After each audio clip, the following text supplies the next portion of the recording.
COVID lockdown, Shanghai style. 26 million people, by some measures the biggest city in the world, confined to their homes. But breaking through the silence, drone instructions.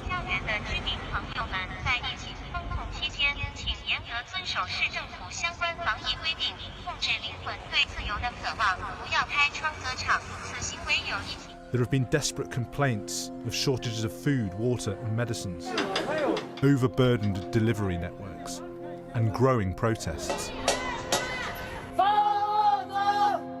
Public services are in chaos. One sick American, rather than being allowed to go home to isolate, was instructed to bed down on the ground outside a full hospital. Look, I've been sleeping on the ground.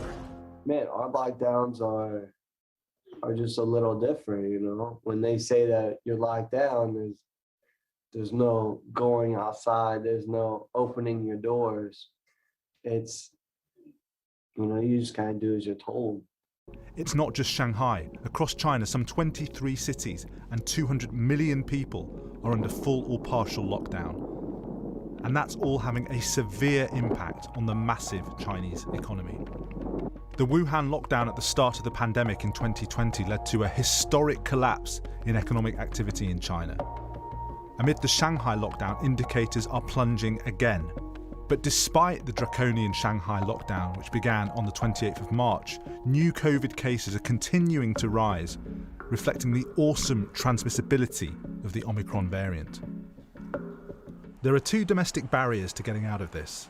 First, China's low vaccination rate among the elderly, particularly for the highly vulnerable over 80s. Over 80 vaccination rate, if we look at the third dose, it's only about 20%. So it's extremely low, much lower than the Western countries. And the vaccination campaign is slowing down dramatically. The objective so far is to mitigate the transmission, to win more time. But if that's the objective, then that should be complied with a faster vaccination campaign and more people get vaccinated. But we don't see this in the data. The other barrier is politics.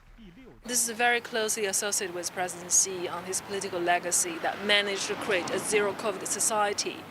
And the Chinese population expect a society that is COVID-free. But the argument is from some that it's creating domestic instability.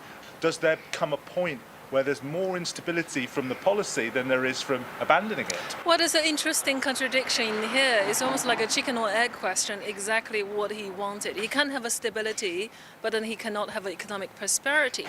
What I've noticed quite interesting is that recently the government talking so less about prosperity, but more about the stability. So I think at the end of the day, he will carry on with zero COVID strategy. The danger is, though, that the Chinese government has painted itself into an excruciatingly painful economic and social corner.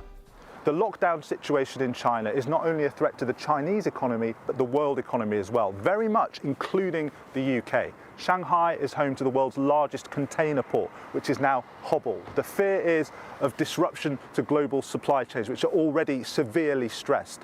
Plus, China is the biggest single driver of global growth, and analysts are slashing their forecasts. In a nutshell, the Chinese situation ratchets up the stagflationary nightmare, that 1970s combination of high inflation and economic stagnation.